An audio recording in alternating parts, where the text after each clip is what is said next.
एक 19 साल का सेलर जो यूएसएस जॉर्ज वॉशिंगटन पर सर्व कर रहा था 28 जुलाई 2025 को टिमोर सी के अंधेरे में भरे पानी में गायब हो गया और उस पल वो दुनिया के सबसे खतरनाक इन्वायरमेंट में चला गया। सिर्फ एक सेकंड में लगभग 19,000 टन का यह शिप रूटीन ऑपरेशन से एक फुल स्केल इमरजेंसी में शिफ्ट हो गया। एक ऐसी इमरजेंसी जिसे ज्यादातर लोग अपनी जिंदगी में कभी नहीं देखते। इस young sailor Jose Antonio Rivera launch 4 के लिए अगले कुछ मिनट डिसाइड करने वाला था कि वो जिंदा निकल पाएगा या नहीं। करियर और क्रू के लिए क्लॉक पहले ही शुरू हो चुकी थी, क्योंकि समुद्र में सिर्फ कुछ ही सेकंड सर्वाइवल और ट्रेजेडी के बीच लाइन खींच देता है। आगे जो हुआ वो एक एक्स्ट्रा ऑर्डिनरी चीजें दिखाता है। यूएस नेवी की रेस्क्यू मशीनरी की सिर पावर, प्रिसीजन और इंटेलिजेंस, साथ में एक ब्रूटल ट्रूथ भी सामने आया, वो जो हर सेलर के दिल के अंदर जाता है। एयरक्राफ्ट करियर से समुद्र में गिरना दुनिया का सबसे डेडली एक्सीडेंट में से एक है। जब कोई सेलर यूएस नेवी के करियर से पानी में गिरता है, पूरी दुनिया एक पल में उलट जाती है। ये एक बड़ा सा स्टील का स्ट्रक्चर जो एक तरह से फ्लोटिंग सिटी होता है, जिसमें 5000 से ज्यादा लोग होते हैं, तुरंत रेस्क्यू के लिए ट्रांसफॉर्म हो जाते हैं। अलार्म बजने लगते हैं, एयरक्राफ्ट स्क्रैम्बल होते हैं, स्मॉल बोट्स लॉन्च होती है, सेंसर एक्टिव होता है, क्रू तुरंत अपने स्टेशन पर दौड़ता है और हजारों लोग एक साइंड ऑर्गेनिज्म की तरह काम करना शुरू कर देते हैं। ये सिस्टम फास्ट है, पावरफुल है और समुद्र से सीखे हुए दशकों के हार्श लेसन पर बेस्ड है। लेकिन एक बात जो लोग नहीं जानते, सेलर जैसे ही पानी को टच करता है, सर्वाइवल की काउंटडाउन शुरू हो जाती है। पहले डेंजर वो होता है जिसके बारे में कोई नहीं सोचता, हाइट। करियर का फ्लाइट डेक वाटर लाइन से लगभग 60 फीट ऊंचा होता है। सोचो एक 6 मंजिला बिल्डिंग की रूफ से सीधा ओशन में गिरना। इवन सिम कॉल के वक्त भी सेलर फ्लाइट डेक से जंप नहीं करते, उन्हें हैंगर बे एलिवेटर से लोअर किया जाता है, जो अब भी 30 फीट होता है, ओलंपिक डाइविंग टावर जितना। एक वेटर ने सीधा बोला, 60 फीट पर ओशन कंक्रीट जैसा लगता है, लेग्स, बैक, नेक सब कुछ तोड़ सकता है। लेकिन डेंजर यही खत्म नहीं होता। जैसे ही बॉडी पानी को हीट करती है, पानी खुद एनिमी बन जाती है। कोल्ड शॉक बहुत जल्दी सेट हो जाती है। गर्म लगने वाले ओशियन भी उम्मीद से ज्यादा ठंडे होते हैं और ह्यूमन बॉडी सडन इंप्रेशन के लिए बिल्कुल इक्विप नहीं होती। साइंटिस्ट ने स्टडी में पाया कि कोल्ड वाटर में रेस्क्यूअर के पास बहुत कम समय होता है, कभी कभी सिर्फ 5 मिनट, किसी को अनकॉन्शियस होने से पहले वापस लाने के लिए। एक ब्रिटिश मैरीटाइम इन्वेस्टिगेशन ने 20 से ज्यादा मैन ऑनबोर्ड केसेस रिव्यू किया और कंक्लूड किया कि क्रू के पास एवरेज सिर्फ 11 मिनट होते हैं विक्टिम को लोकेट और रिट्रीव करने के लिए। ओशन ह्यूमन बॉडी के हीट को कोल्ड वाटर के कंपैरिजन में 25 गुना ज्यादा तेजी से ठंडा करता है। हाथ नम हो जाते हैं, मसल्स स्टिफ हो जाती है, कोऑर्डिनेशन जीरो होने लगता है। इवन स्ट्रॉन्ग स्विमर भी थोड़ी देर में हार मान लेता है। ओशन को कोई फर्क नहीं पड़ता आप कितने ट्रेंड या एथलेटिक हो, इसलिए नेवी की रिस्पॉन्स एक मशीन की तरह होता है, fast, loud, immediate.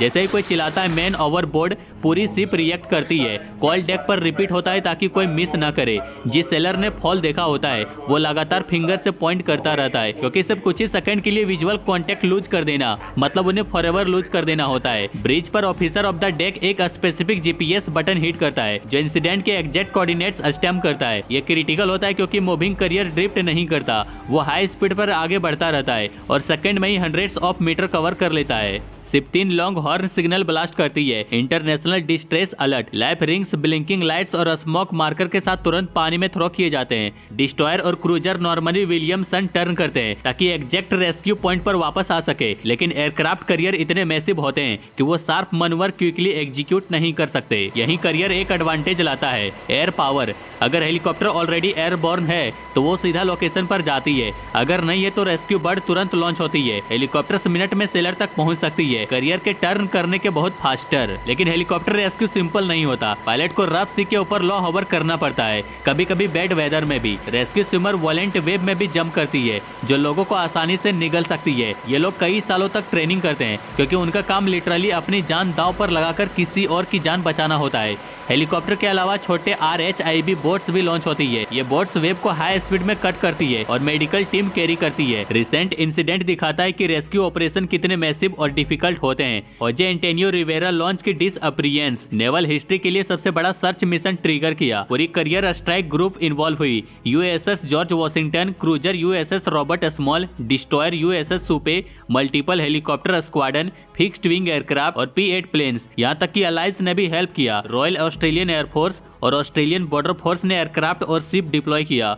Multinational force ने 2200 स्क्वायर माइल से ज्यादा एरिया को 48 घंटे तक सर्च किया। वाटर वार्म था, वेदर क्लियर था, विजिबिलिटी परफेक्ट थी, सब कुछ रेस्क्यू में हेल्प कर रहा था, फिर भी रिवेरा लिंच नहीं मिला और अंत में उन्हें lost at the sea declare कर दिया गया। और यही मैन ओवरबोर्ड इंसिडेंट की टेरिफाइंग रियलिटी है। 1970 से 2020 तक की 50 साल नेवी एनालिसिस में एक स्टार्क फैक्ट सामने आया। सारे कैजुअलिटी टाइप में से ओवरबोर्ड फॉल की मोर्टेलिटी सबसे हाई थी। Career related aviation deck incident alone में फर्टिलिटी रेट 46.3% था। लगभग आधी सेलर जो एयर ऑपरेशन के दौरान करियर से गिरते हैं और वापस घर नहीं आते। रिवेरा लिंच के केस में यह भी मिस्ट्री है कि वो एग्जैक्टली कब गिरा। फॉल और डिटेक्शन के बीच का समय सर्वाइवल को खत्म कर देता है। मॉडर्न करियर इस प्रॉब्लम को टेक्नोलॉजी से फिक्स करने की कोशिश कर रही है। न्यू सिस्टम में वियरेबल ट्रांसमीटर होते हैं जो वाटर कांटेक्ट में आते ही अलार्म बजने लगता है। कुछ डिवाइसेस सिग्नल रेंज से बाहर जाते ही अलर्ट भेज देता है। यह अलार्म ब्रिज को तुरंत नोटिफाई करता है जिससे डिटेक्शन टाइम मिनट से सेकंड में रिड्यूस कर देता है। सर्वाइवल गियर भी इम्प्रूव हुआ है। मॉडर्न लाइफ जैकेट, विजिटल, रिफ्लेक्टिव मटेरियल और कभी कभी जीपीएस बाइकॉन के साथ आता है। ज्यादातर ऑटोमेटिकली वाटर में गिरते ही इन्फ्लेट हो जाता है। ट्रेनिंग भी बहुत एडवांस हो चुकी है। क्रू मैन ओवरबोर्ड ड्रिल तब तक प्रैक्टिस करवाई जाती है जब तक सीक्वेंस मसल्स मेमोरी ना बन जाए, क्योंकि रियल इमरजेंसी में सोचने का टाइम नहीं होता, सिर्फ रिएक्ट करने का टाइम होता है। टेक्नोलॉजी के बावजूद ओशियन मार्सिलेस ही रहता है।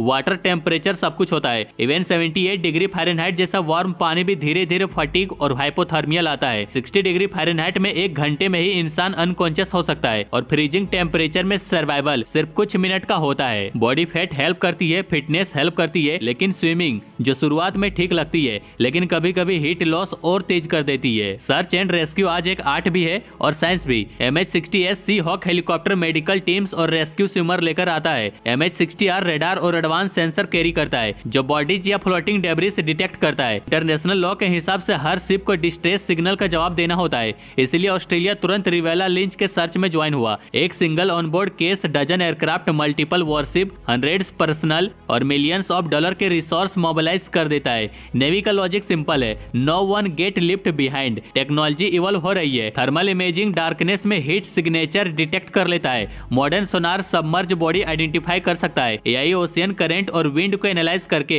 ड्रिफ्ट पैटर्न प्रिडिक्ट कर लेता है। Satellite real time updates world भर में भेजता है, लेकिन इस सब के बीच सेंटर में इंसान ही होता है। रेस्क्यू स्विमर जो वॉलेंट वेब में जंप करता है, पायलट्स जो स्ट्रॉम में हॉवर करता है, सेलर जो बाइनोकुलर से थकते हुए आंखों और आंसू के बीच ओशियन को स्कैन करता है। मैन ओवरबोर्ड इंसिडेंट पूरी क्रू पर इमोशनल डर छोड़ जाती है। सेफ्टी प्रोटोकॉल रिवाइव होती है, इक्विपमेंट अपग्रेड होता है, ट्रेनिंग और टफ हो जाती है।